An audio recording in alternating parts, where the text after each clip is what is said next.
everyone, and welcome back to another episode here at the Damage Report. It being a Tuesday, you never know who you're gonna get when it comes to co-hosts, and we've got a special treat for you. Returning once again to the show, Wosny Lambre. Wosny, how's it going? I'm good, man. Happy to be back. Of course, it's always dope to join you, John. It's fun, and I know about the army over here on this side. They've done nothing but lift me up and raise me since my first appearance, and so nice. Shouts to everybody. That's awesome. I'm seeing your face in the Twitch chat quite a bit. I know. Well, we're very glad that you're back, especially because you've been busy lately. So, what have you been up to? Well, yesterday was my first official day at the Ringer/Spotify. I will be over there as a staff writer as well as a very frequent podcaster on all manner of things from the NBA to pop culture, et cetera, et cetera. Extremely excited about the opportunity. Founder Bill Simmons is somebody that I've been reading and consuming his work for 20 years now. So this is basically like a dream come true to be working with Bill, as well as the rest of the team over there, Mallory, Ruben, Sean Fennessy, Chris Ryan, those are the homies. So I'm really excited, man, just super pumped. That's awesome. That's awesome. And I'm also jealous because you obviously, we love having you in to talk politics, but you also get to do other things. It's always a little bit jealous. Anyway, thus, sometimes the seams split on TDR and we talk about things that have nothing to do with our actual mission statement. But anyway, in addition to all of that, you also have your show. So can you tell us a little bit about your Twitch show? And maybe we can bring up that graphic.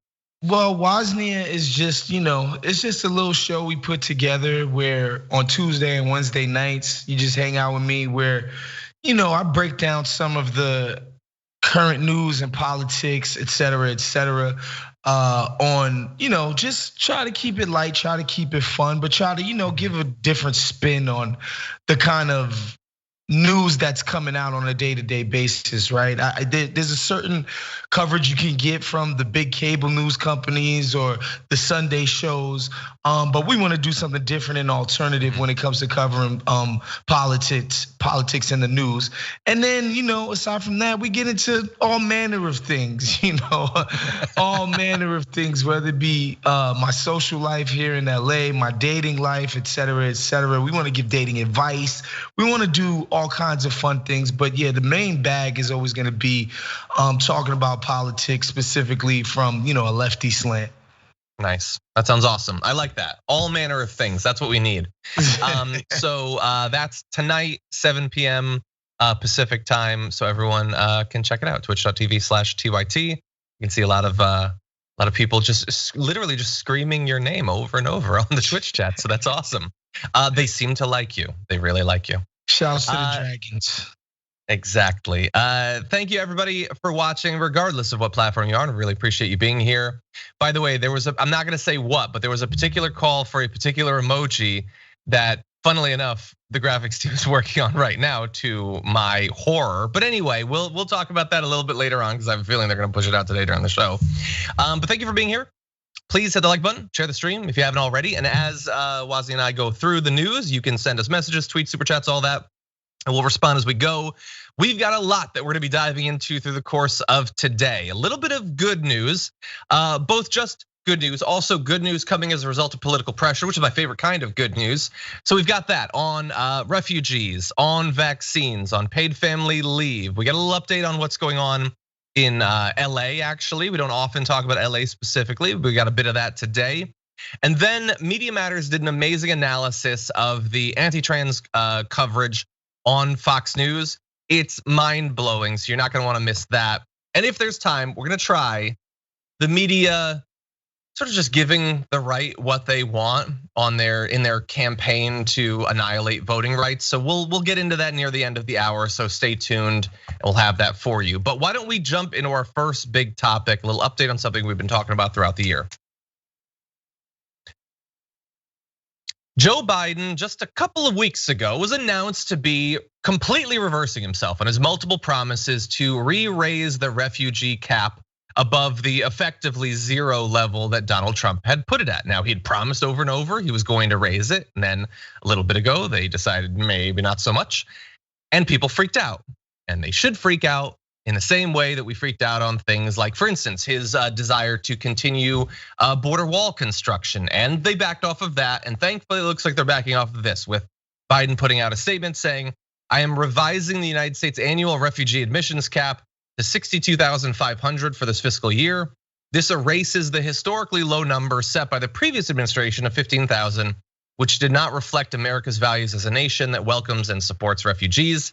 He says, furthermore, that he plans to basically double it for next year, getting it to 125,000, in line with a commitment he made in his first foreign policy address at the State Department. CNN had, as I alluded to previously, reported that Biden resisted signing off on re-raising it because of political optics. And that's how you know that one of your often stated values is core to your ideology, when all it takes is political optics to make you throw it in the trash. So anyway, they are raising it. Wosny, what do you think? First of all, 62,000 is unconscionable, if we're being honest, right? Specifically when you consider on the front end of a place like Yemen, where we provided the Saudis with all the weapons and the support to bomb the living crap out of that place. And then on the back end, when people's lives are affected, we say, you can't come here. We help make your situation what it is through our affiliations with countries that we call allies. And now these people are desperate and need help, and we basically turn a cold shoulder. And then that's not even to speak of Central America, where 30 years of US policy and basically coups where we overthrew democratically elected governments, installed right-wing strongmen.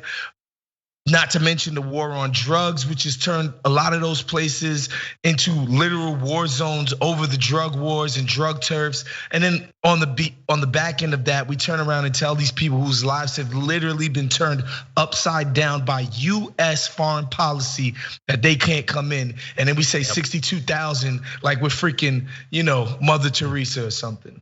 Exactly. Yeah, and then the 62,000, once you break that down by region, becomes just a few thousand for a bunch of regions. So here's what we're not gonna do. We're not gonna do one of, I'll identify at least two forms of bias that you're gonna likely see come up around this topic. So one is gonna be, yes, Biden did it. He did it, he's the best. He's the best around. We're not gonna do that. So we have to add the context that Wosny just did, that it's objectively not a lot, whether looked at through the lens of our current population or the level of crises internationally that are generating refugees. Oh, also historically, it's not very good, because back pre-Trump, it was at the 110 to 120 level, and nobody was like, oh my God, America's really doing good work with refugee resettlement there. We're only halfway to that. It feels like the corporate tax rate, honestly, to me. It's like the Republicans come in and they cut it to pieces, and then we're supposed to feel amazing because it's halfway duct taped back together. But that said, I'm not gonna do the other type of bias, which is probably not even talk about this at all, because it at least kind of a little bit reflects well on Biden. Also kind of reflects well on the activists and progressive politicians that pushed him to raise it. So I'm not gonna do that. I'm not gonna be like, like Trump's to the left of Biden or whatever. So we're going to be realistic. It's not always the most exciting, but that's what we're gonna do. And we're going to appreciate people like, for instance, Representative Ilhan Omar, who's been pushing for the raise in there. She seemed happy on Twitter, putting the happy celebration face, which sort of makes sense. She herself has been a refugee.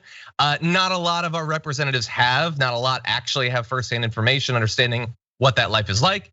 And while I'm sure she is going to continue to push for that number to be far more than the low level it is right now, we can acknowledge that it at least is a little bit of good news, I guess.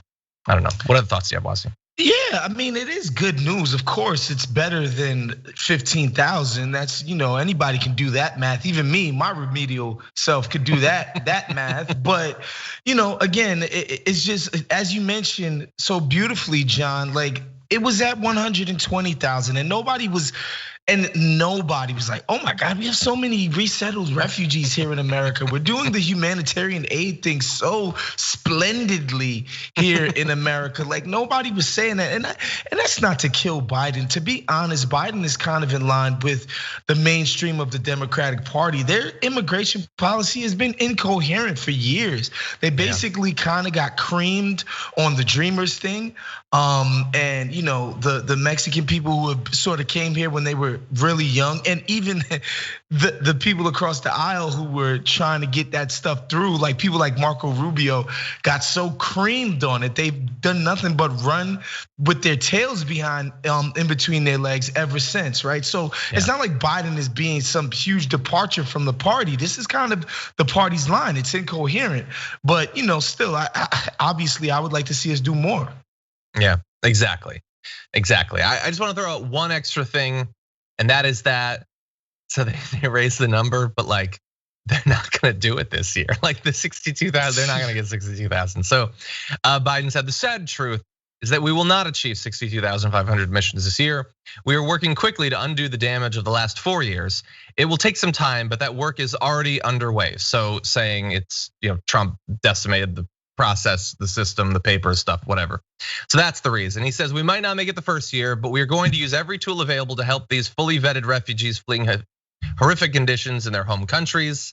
And as of, say, the end of March, only a little bit more than 2,000 refugees had been admitted to the US. So I don't know, like, again, it's good that it's going up, but like, what does it mean to raise it to 62,000 if we're not gonna reach it? Because the reason they're not gonna reach it isn't a lack of demand. It isn't a lack of fully vetted refugees, those exist. So what is the reason that you're not gonna do it? Like, the right flights aren't taking off? What exactly is the reason? Because like, we're a country with virtually unlimited resources, and you say that this is something that's gonna restore the soul of America and all that. So I feel like it's fair to say, okay, so you're implying something Trump did makes that unreachable. What is that? Because you're not being specific. And if you're not being specific, then I'm wondering if you're just passing the buck. And that kind of what looks like what it is. That's exactly what it is. And the funny thing about it is, I kind of think this immigration boogeyman is kind of a bit overblown. I don't think people actually care that much about this, which is what I think the problem is. The people who do are extremely passionate, and everybody else is kind of dispassionate. So that very vocal minority of people who are just like, oh my God, refugees, you're ruining America, blah, blah, blah. We're gonna have to have freaking good food and stuff like that now. Like, what the hell, who wants that? I feel like those people are so vocal and so loud, but like, there's sort of an indifference amongst everybody else, right? There's not an equal amount of people rabble rousing on the other side. I think most people are sort of passively like going through their lives, like whatever. We get more immigrants, that's cool, but can I get some money? So I think that's what it feels like with this issue, and why that very obnoxious vocal minority is kind of gets their way on this specific issue. Yeah, no, I think that you're definitely right, and obviously you have Fox, who likes to, they forgot how much they cared about this issue because they supposedly care about women's sports now. But every once in a while they'll remember. But there's not really an equivalent in even centrist media where they're like please save the refugees. That occasionally happens, but it's not. They don't constantly go back to it. Now, that said, before we move on to our next topic, we're gonna see what's going on out there in Super Chat land. Also, I saw, at least on YouTube, the new emoji that someone had requested, the DJ Lunchbox emoji, is now available. Just really fast. Anyway, Wosny, so I got mocked relentlessly by Leslie Jones on Twitter, and now that has been immortalized in an emoji. That's all the context I think is necessary. Wow. So anyway, that's legendary. She said I look like an Instagram DJ. Anyway, which is like kind of true, I guess. Oh, anyway. Wow. That's incredible. Okay, that's sad. Can't wait to see what Kate McKinnon does to me later. Anyway, so in terms of the Super, Cecily Strong, hit me with your best shot. Okay, so Wellington Smith sent in a super chat saying, sorry I'll be missing y'all today because I'm getting my nanobot tracker Gates Vax. My appointment is at 10 a.m. Woot. Congratulations, Wellington Smith. Glad that you're able to get it. Grandma Sunshine Dragon says, today's my birthday, and for 6 weeks and 1 day, my big sister and I will be the same age, wearing my new green dragon heart shirt. Hugs Dragon Squad, and Daddy and Watts.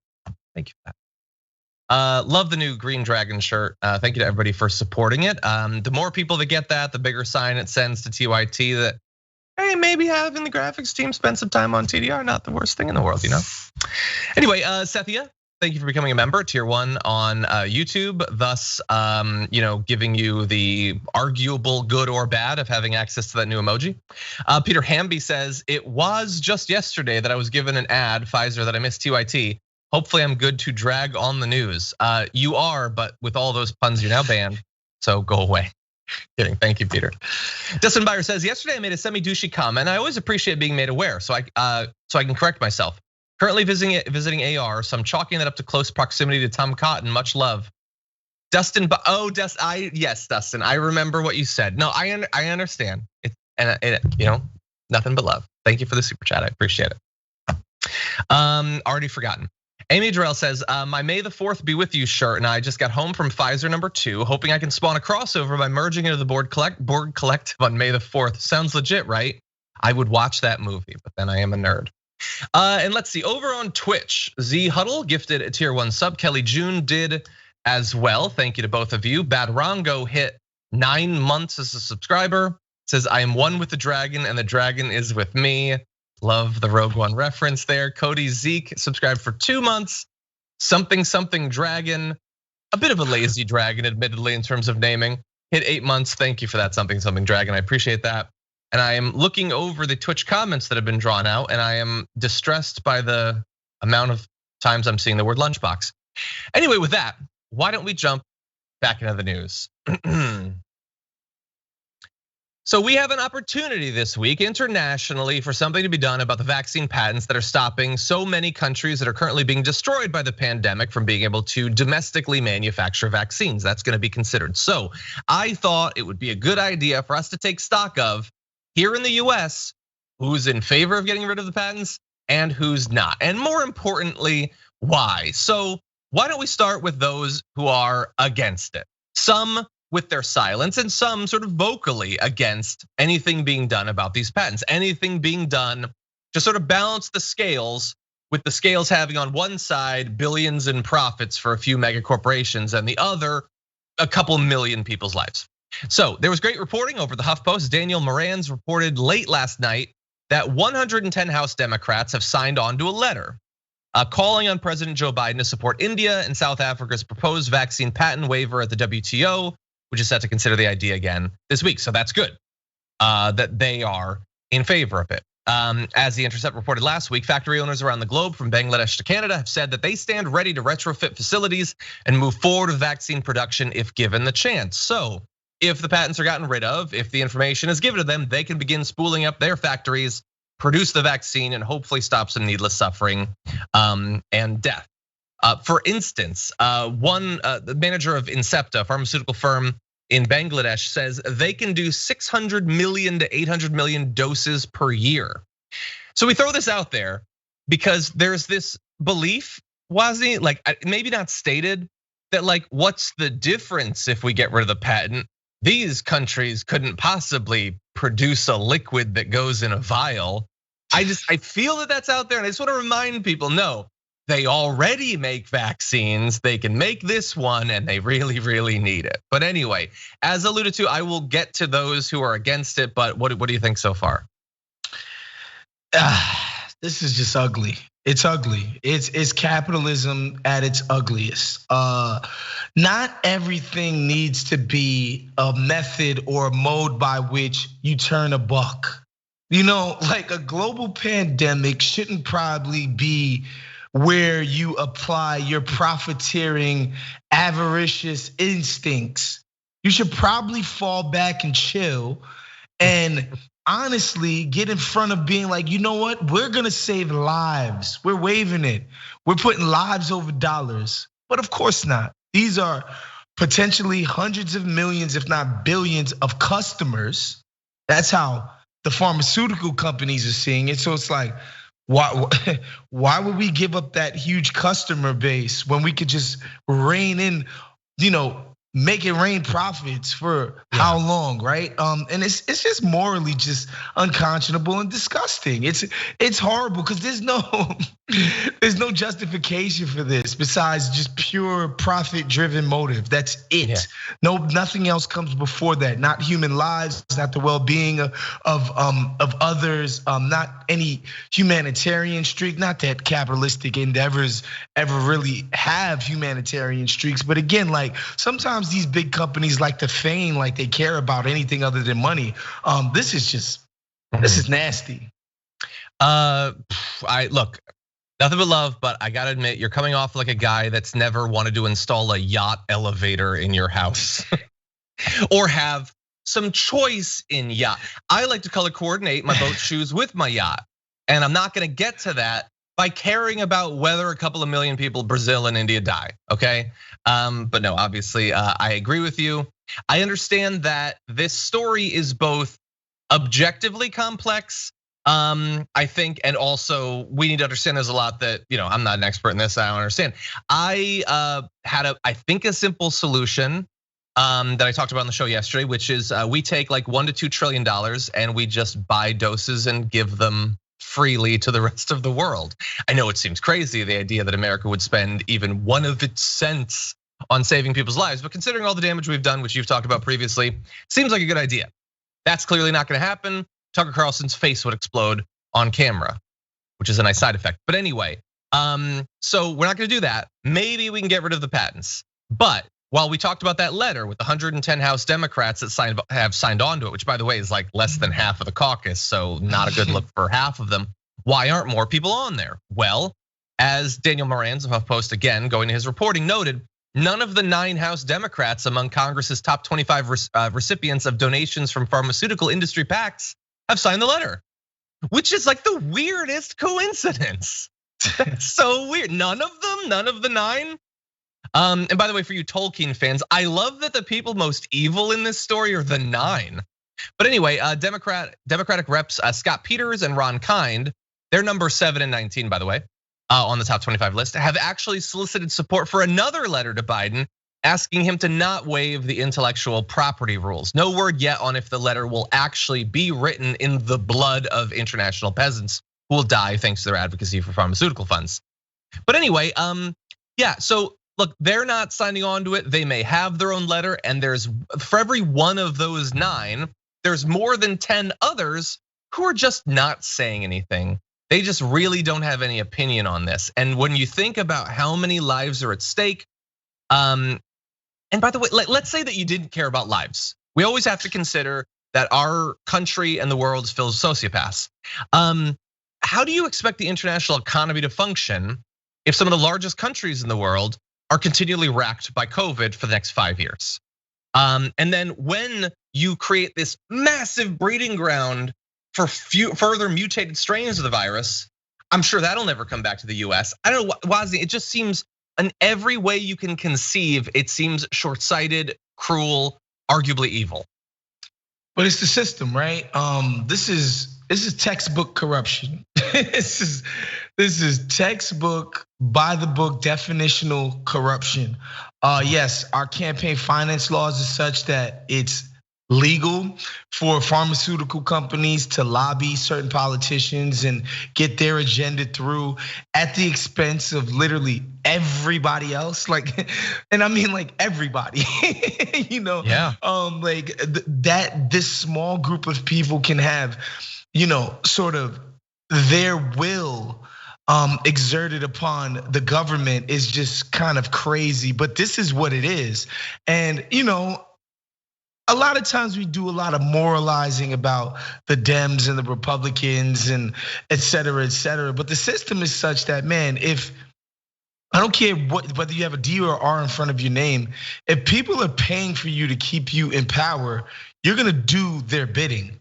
I don't care who you are. I don't care how principled you are fundamentally. I don't care how idealistic you might be. Whoever's signing them checks, is who you're gonna support. And that's what we're seeing from these Democratic congressmen. Like it's obvious that they've been bought and paid for by the big pharmaceutical companies. Clearly. To the point where they're willing to put their names on this. This is insane to me. Well, look, I think you're 100% right. I think that these Congress people have been bought off. They've been paid, I don't know exactly how much, but apparently enough for these people to quietly, patiently watch as tons and tons and tons of people needlessly die. I guess it's good money. I don't know, I've never really had access to it. What you're supposed to have in this case then is a leader of the party who will beat them over the head with whatever is necessary to get them to fall in line. President is supposed to be the leader of the party. Is he the leader of the party? Because we're gonna transition now to our next topic. Heads up in advance. We're about to show you arguably the longest continual video. We never play videos this long, but the reason we're doing it is I could not cut it. I just couldn't cut it. So we're gonna just prep yourself. It's worth it as we launch into our next story.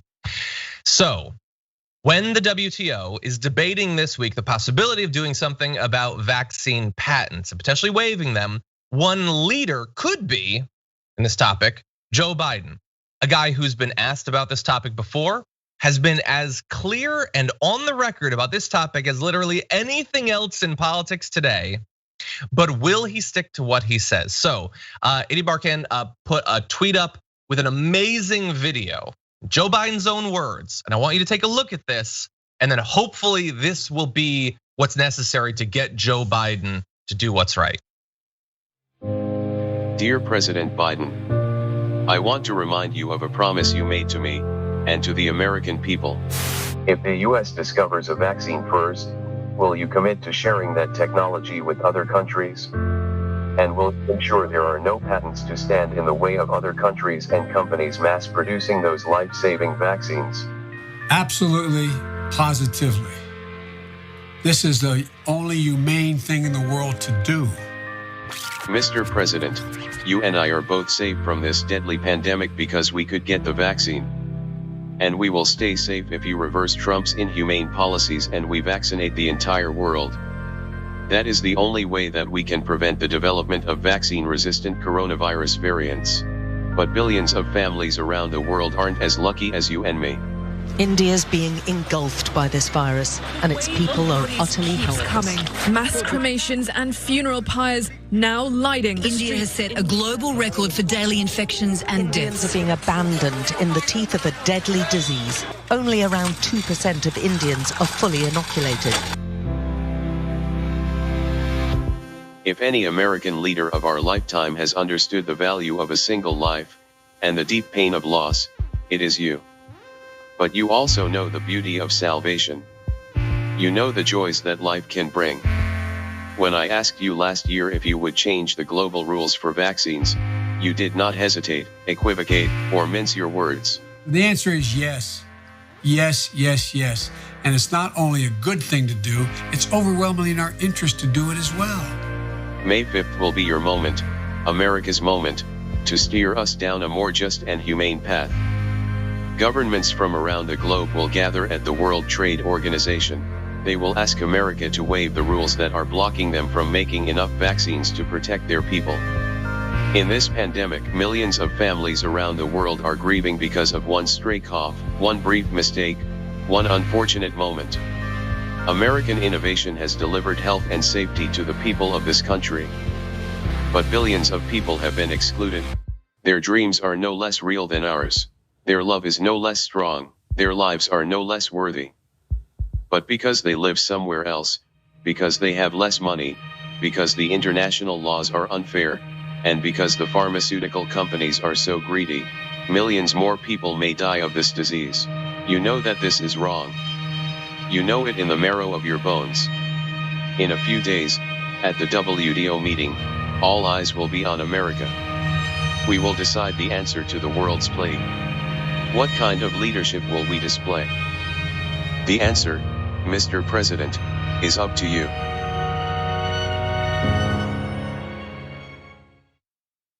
Okay, that's destroying me. But yeah, no, he's obviously right. It is so clear. Wosny, Biden has never been that clear on an issue before. Like what more could he have said?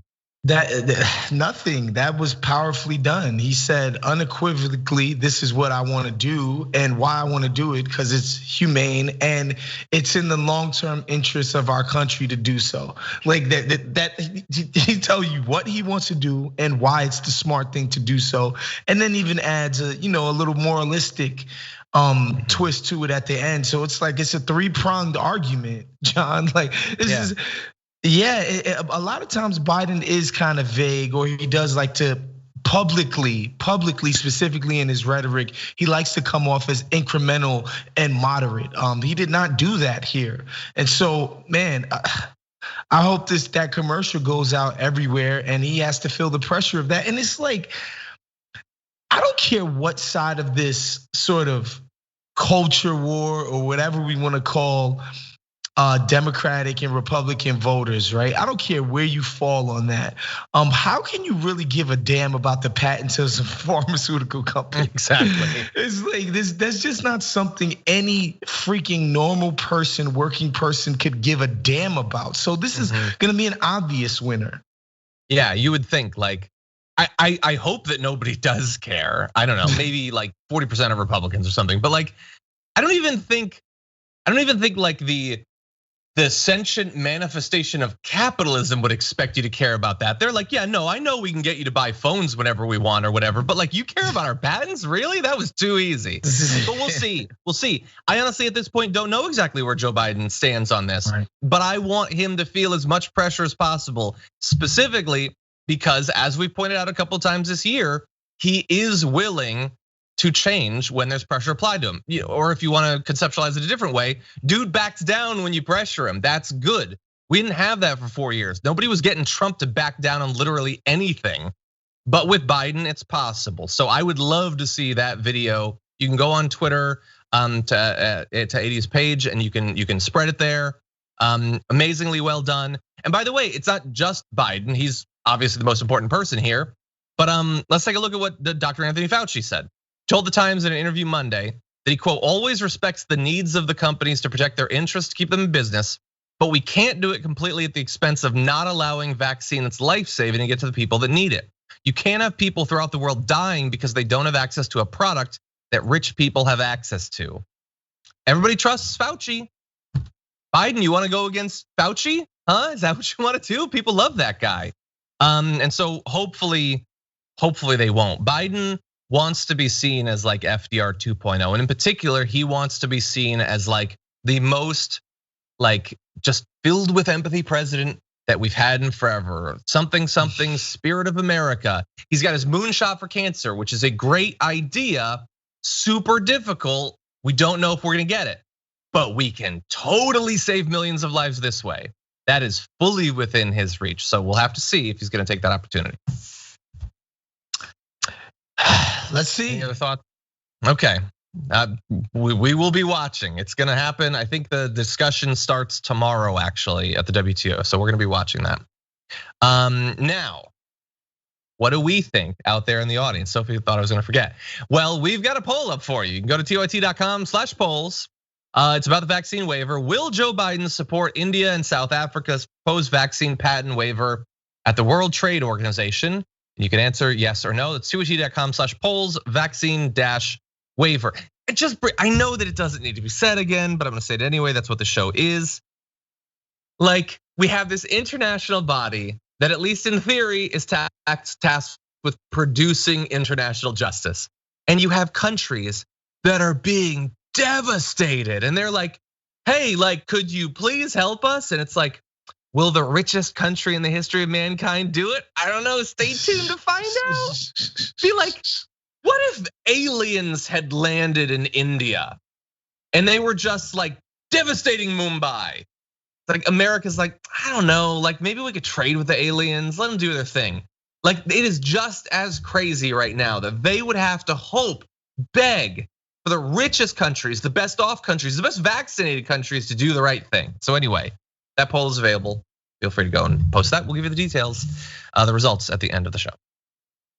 That's it. I'm gonna read a couple quick super chats. We're gonna launch into the next topic. Radical Leftist Dragon says, quick, John, I gotta know. If you were being forced to legally change your name to one of the following, which do you choose? A, DJ Lunchbox of Instagram. B, Dragon Daddy. C, Daddy Dragon. Or D, DJ Lunchbox Daddy. Well, it ain't the last one, I'll tell you that much. DJ Lunchbox of Instagram. I think that's the least embarrassing when you have to hand someone your ID, maybe. Why'd you do that to me, Radical Leftist Dragon? Why'd you do it? Anyway, let's see. Denkar says, maybe instead of the WTO being in charge of this, it should be the WHO. Obviously, I agree. But in terms of this is a trade thing and a patent thing, I get why it is them. I don't want it to be them, though. Anyway, Ewan says, hello, John and Waz. Loving watching after getting my second Moderna shot earlier today. May the 4th be with you. Hope you and all the glorious dragons are staying healthy. Same to you and to everyone out there. Zane says, I'm loving DJ Lunchbox emoji in chat. Thank you, TOT Graphics Department, for making my day. Sorry, Dragon Daddy. Yeah, Zane, you love to see me uncomfortable. That makes sense. Andrew says, if the US refused to suspend the patents, then the rest of the world has to trade embargo every pharma company in the US, go after the bribe funds. Yeah, I doubt they would do that either. I don't know that I necessarily believe that the UK or Germany or other countries are gonna be in favor. We'll have to see. Joe the Silent Prophet over on Twitch, subscribed to Prime. Dreamweaver Dragon subscribed at tier 1 for 3 months. Thank you for that. And some awesome, may the 4th be with you images being shared over to hashtag TDR Live on Twitter. Thank you to all of you for doing that. But that said, we are running out of hours. So let's jump into our next topic. America, really weirdly, is one of the few countries with its level of resources around the world that doesn't offer paid leave.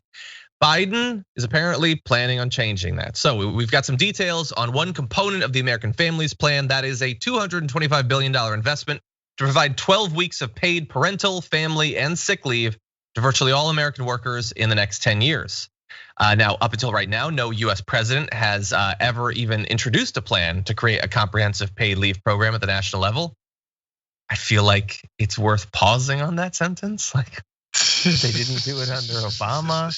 Trump, right-wing populist, didn't give a damn if the workers that supported him ever had a moment off. Nobody had done it.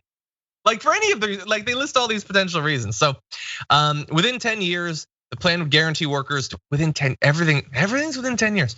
Anyway, it would guarantee workers 12 weeks of paid leave, which they could use to bond with a new child, care for a seriously ill loved one, deal with a loved one's military deployment, find safety from sexual assault, stalking, or domestic violence, heal from their own serious illness, or take time to deal with the death of a loved one. I love the acknowledgement from the White House there that real people, real workers suffer in a lot of different ways. So he wants to provide some time off. Wosny, what do you think? Yeah, everything you said at the top is 100% on the nose and on the money. A lot of this is sort of just being brought up to speed to countries like Sweden, you know what I mean? And so, we don't wanna be sort of snarky about this because yes, we're freaking late to the party. We should have been doing this for people. But two, man, like people's lives are gonna be materially affected by this. Like this is gonna change so much for so many people, give them the relief and the support that they need in their most vulnerable moments, like when people are dealing with illnesses or deaths, et cetera, et cetera. This is huge, right? Like again, nobody wants to come up here and basically call the federal government under this administration the freaking tooth fairy. But look, man, like this is going to help so many people get through so much difficult times. And that's what the function of a federal government should be in the first place. Like exactly. that's the whole reason to even have a federal government. So this is amazing news. And let's just be real. You talked about, Obama didn't try to do this. I was talking to Nando the other day, and this administration is basically shaping up to be the best one since Lyndon Johnson, which just took me out. I was just like, wow. Yeah. That's insane, man. And you gotta tip your cap to Biden and the squad over there. They're doing it. Yeah. And by the way, like what you said, I think is, we'll see, but I think it's probably true. Now, a case could be made that has much more to say about past administrations than about this one potentially. Definitely. And he's already He's continued a number of different Trump policies. We don't need to go back over. We've done it a million times. His foreign policy is probably going to be a disaster. I'm going to be talking with Jeremy Scahill later on today about that. But that said, he is doing things that they didn't try to do under Obama. Also, I can't wait, Wosny. I can't wait to find out what reason Joe Manchin has to be against this plan. Oh man. It's gonna, I don't know, like there's some QAnon guy in Arizona that doesn't like it. I don't want to make him mad, so I'm not gonna support it. It's and the funny thing is, with a lot of these social welfare sort of safety net policies, we know why they want it to be smaller or against it. It's because our overlords often use these things as bargaining chips against us. In their hiring practices, like, look, I give you 6 weeks paid leave. Look what it, like now that they don't have those to offer, they have to offer us more of something else. And so that's why they don't like it. They want to be able to dangle this kind of stuff over our heads and explain to us why, we're so lucky that our daddies, our overlords are providing us with basic human needs and resources, right? Like just the most basic of things, something like sick leave, like I'm really sick, or my mom is really sick and I'm her only caregiver. I need time off and I need to still be able to pay my mortgage. This is basic, or my rent, whatever the case may be. This is basic, but that's the only reason a corporatist like Joe Manchin is against it. The only people that's against this stuff is capital. And the only reason they can be against it is because they're like, no, we like having that as an axe to just chop people's heads off when they don't get in line, right? And so, it's obvious what Joe Manchin's always gonna say. Yeah, 100%. Like I love that you mentioned the paid sick leave specifically. So they're gonna do 7 days of sick leave specifically every year. Like how he's got a radical idea. 1 year after a devastating public health emergency, we're gonna help people have a little bit of time off if they get sick. Yeah, you should probably have that actually. Yeah, there's a few lessons coming out of last year. It don't seem like they should be that difficult to learn. Turns out the unemployment system's a complete disaster. We should do something about that. Turns out that tying someone's health insurance to employment is really bad when a crisis can wipe out both of those things simultaneously. Anyway, yeah, totally. The one thing I would also take issue with is, it's the 10 years to implement it, man. If I was him, I would be like, we're gonna get you 12 weeks of paid leave or whatever amount. And we're gonna do it in 7 years. And you know why we're gonna do it in 7 years? Because in my last year, I'm gonna have so worked my ass off for you that I'm gonna need time off. That's what I would say if I was Joe Biden. But instead, it's like 10 years. Okay, I guess. And it's a spooling up. Obviously, we'll get some over that time. I get it, blah, blah, blah. Oh, and by the way, here's a fun chart. File this under America's #1. Let's take a look at weeks of maternity leave in a variety of countries around the world. Oh, look at Estonia, 80. Honestly, that's a lot. Estonia, what's going on over there? Anyway, Hungary is like trying to catch up to Estonia. Coming in right behind Hungary is Lithuania. The Slovak Republic doing pretty well right there too. Latvia, Austria, Slovenia. Just point your finger at like a good portion of the map and you're gonna hit something that looks a little bit better than, oh, there we are at the bottom. The 0. Even Ireland. Ireland's barely trying and they make us look pathetic there. Don't give me that, Sophie. What is that, 6 weeks? Ireland, come on, New Zealand.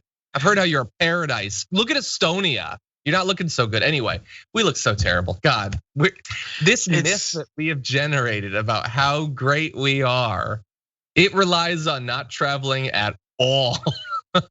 Yeah, just the general like concept of we should be taking care of people is just like anathema to, mainstream American politics, where for years all we've been told is that, people like you and I and Sophie should be lifting ourselves up by our own bootstraps. That bootstrap stuff, that rhetoric is cooked. Everybody kind of realizes that it's nonsense, that if you fall on hard times, it's not because you're a lazy prick, it's because it happens to everybody, and we should be there and take care of people when those times arise. And so, yeah, man, it's cool. And again, the fact that they could be this aggressive, which it's not actually aggressive, but it seems aggressive when you consider the starting point. It just shows you that they know that the public sentiment is behind something like this 100%. 100%, yes. So we will see. We'll be tracking it.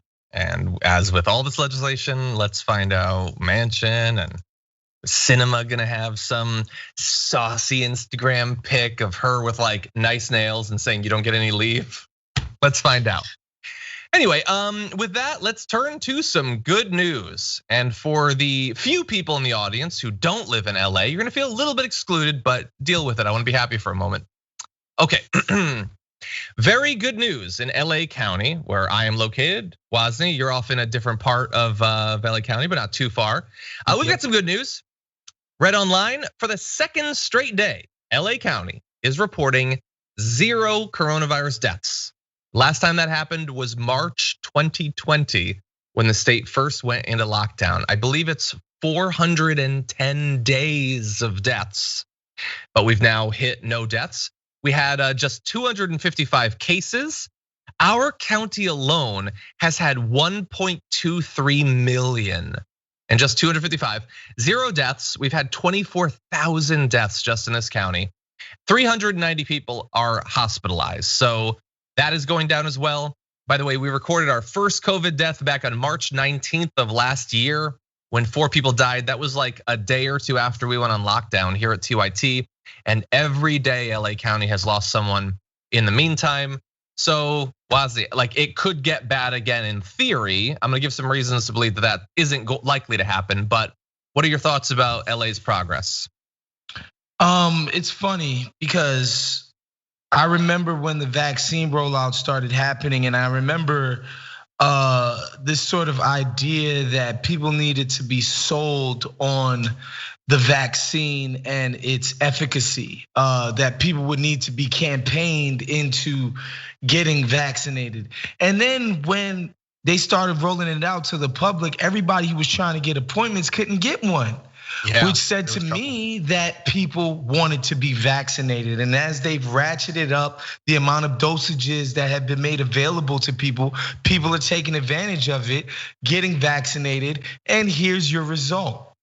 Less deaths, less sickness, everybody's sort of moving on with their lives. Like that's all that means to me, is that the vaccine rollout worked according to plan. And that, this idea that there's this, large swath of people who just refuse to be vaccinated or whatever, or anti-science, et cetera, et cetera. I don't think that's the case. I think people want to be protected from this deadly virus. And I think people, this is LA, people do want to get back to nightlife and restaurants and et cetera, et cetera. Maybe going to the Hollywood Bowl or whatever it is that you like to do. You know what I mean? I think that's a big part of it. Have you been to Cinespia? I have not. Oh, it's the best, man. It's a Hollywood Forever cemetery. Everybody goes. They put a movie on the side of this big building. You bring food, you bring liquor, you bring some other things maybe. The best.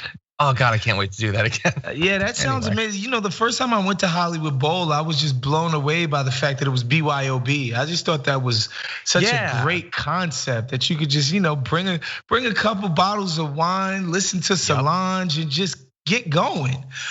So yeah, that's what I think it is, though, John. I think people want to get back to doing all the things that make living in this very expensive city worth it. And that's what you're seeing with the vaccination rollout. People are, hey man, they filled up Giant Stadium with people trying to be vaccinated. I mean, not Giant Stadium, excuse me, Dodger Stadium. Sorry, Dodgers fans, don't come at me. That's the sort of sports mistake I make.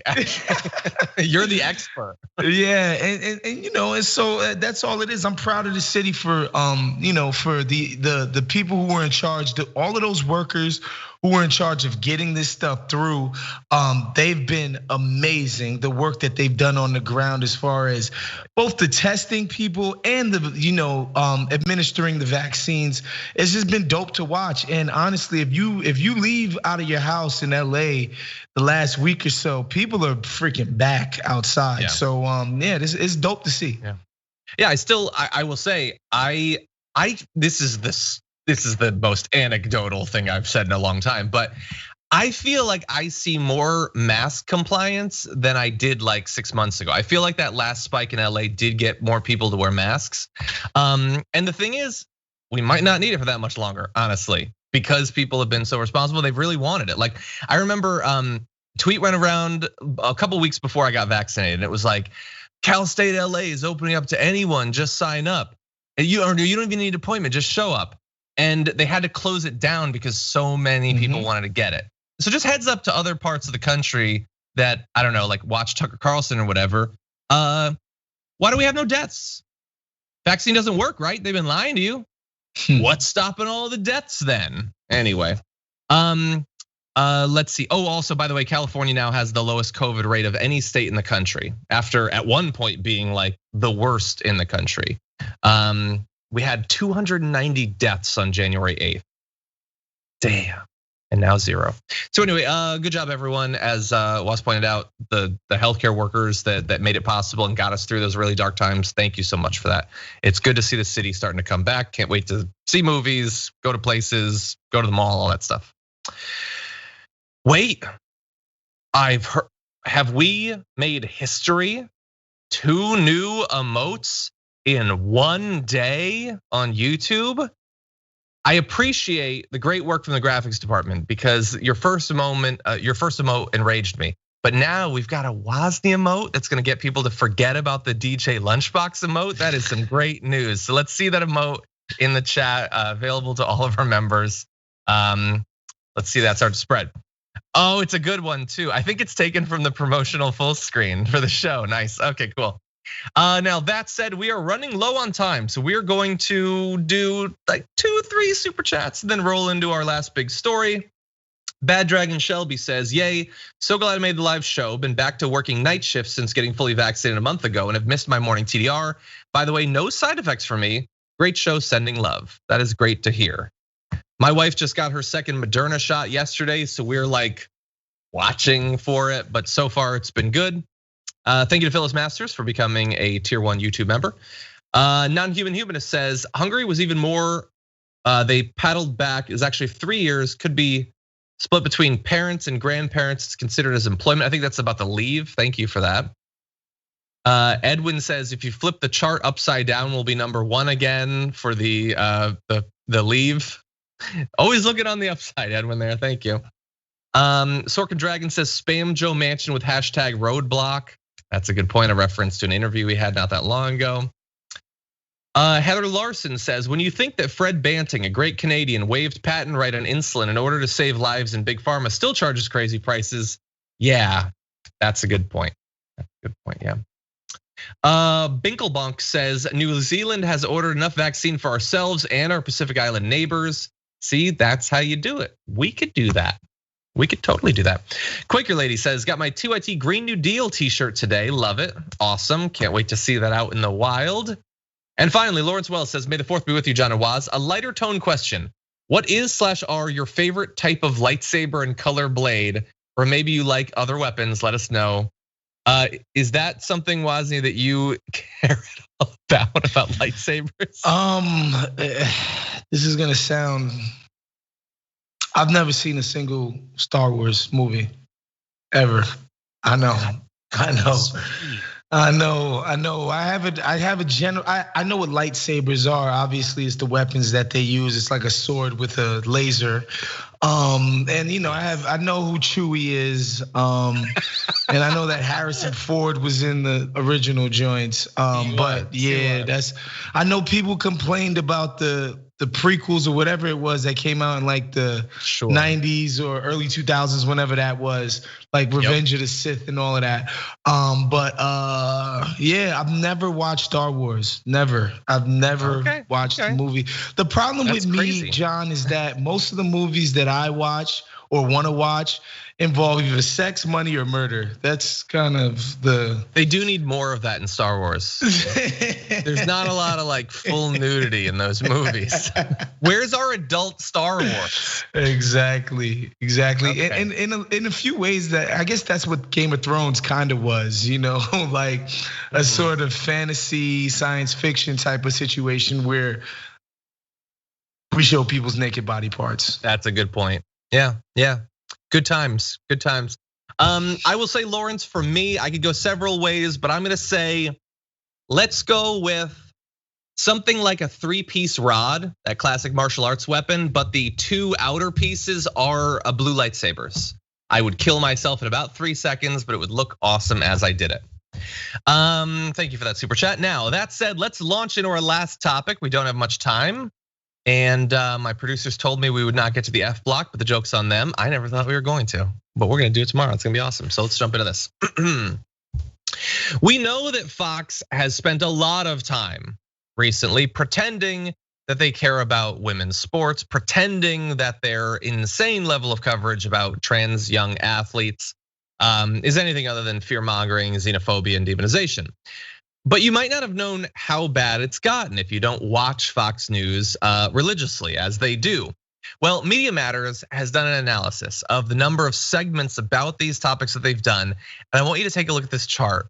This is madness.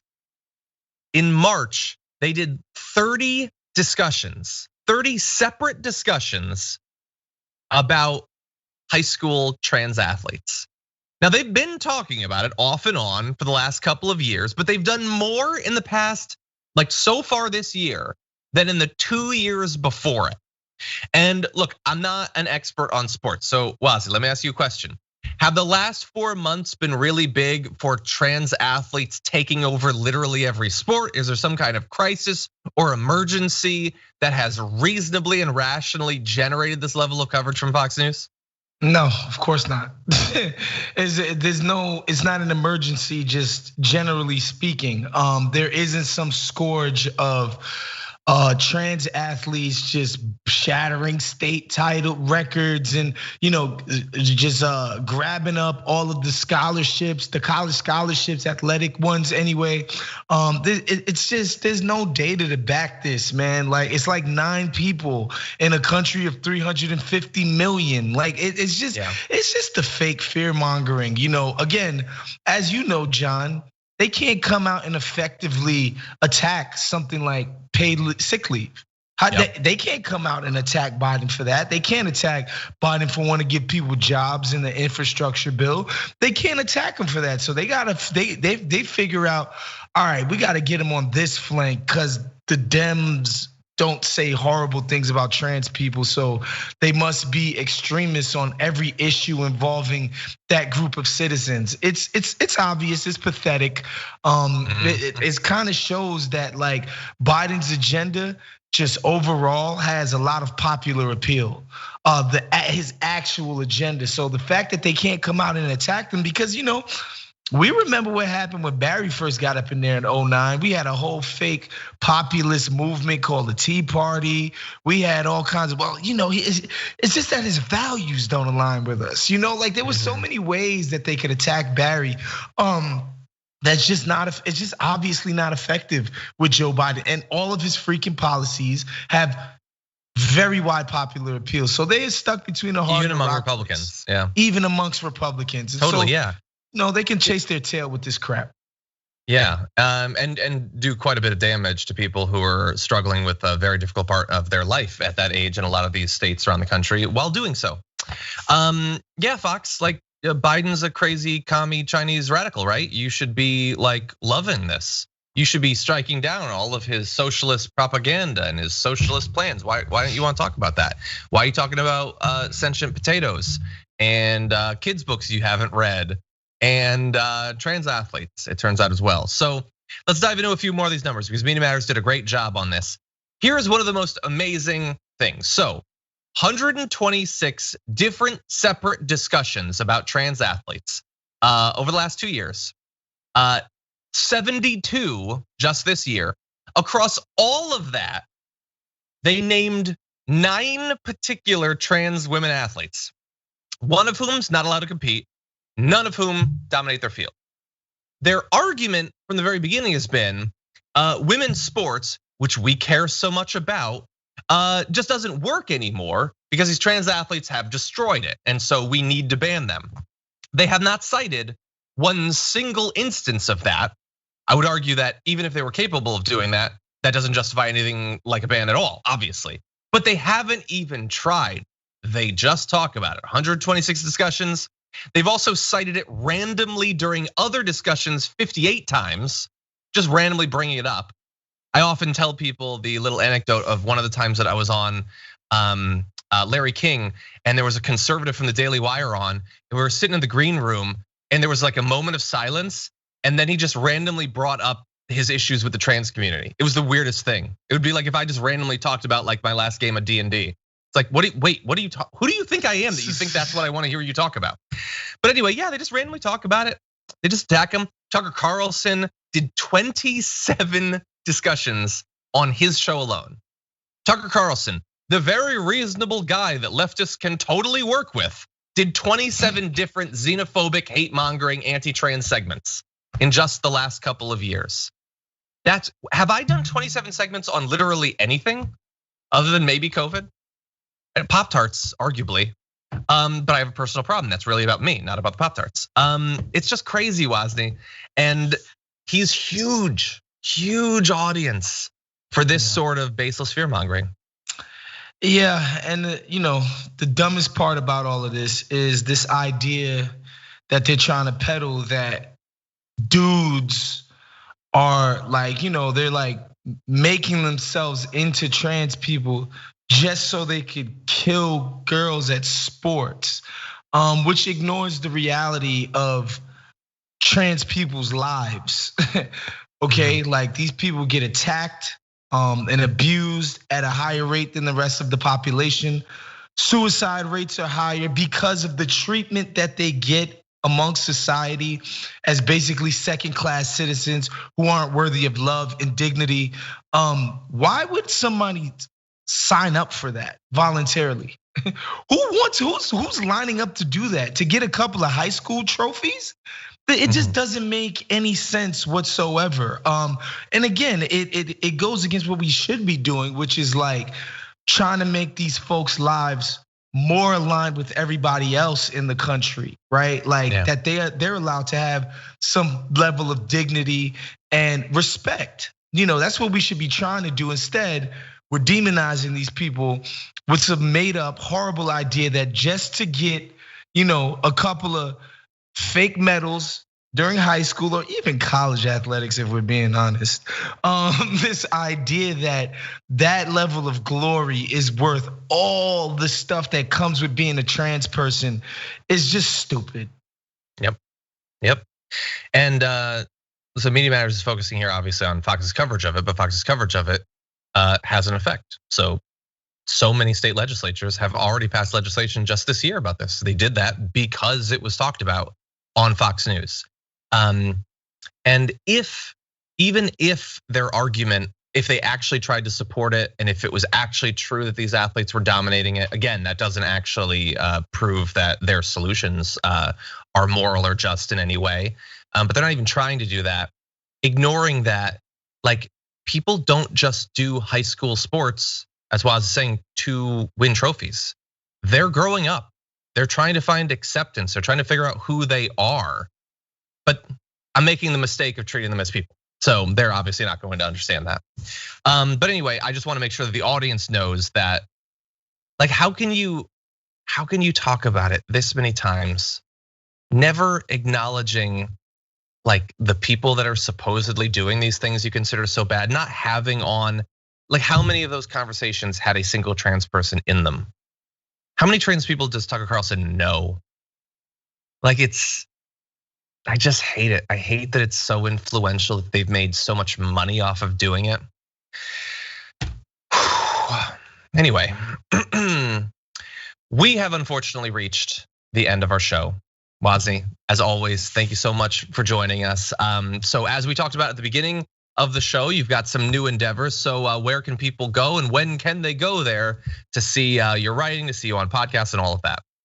Yeah, I mean, I'll be writing for theringer.com. Really excited about some of the things that I'll be working on with the homies over there. So You can read me at The Ringer now. Of course, shouts to everybody at The Athletic. 2 amazing years over there. Worked with some of the most talented people in the business.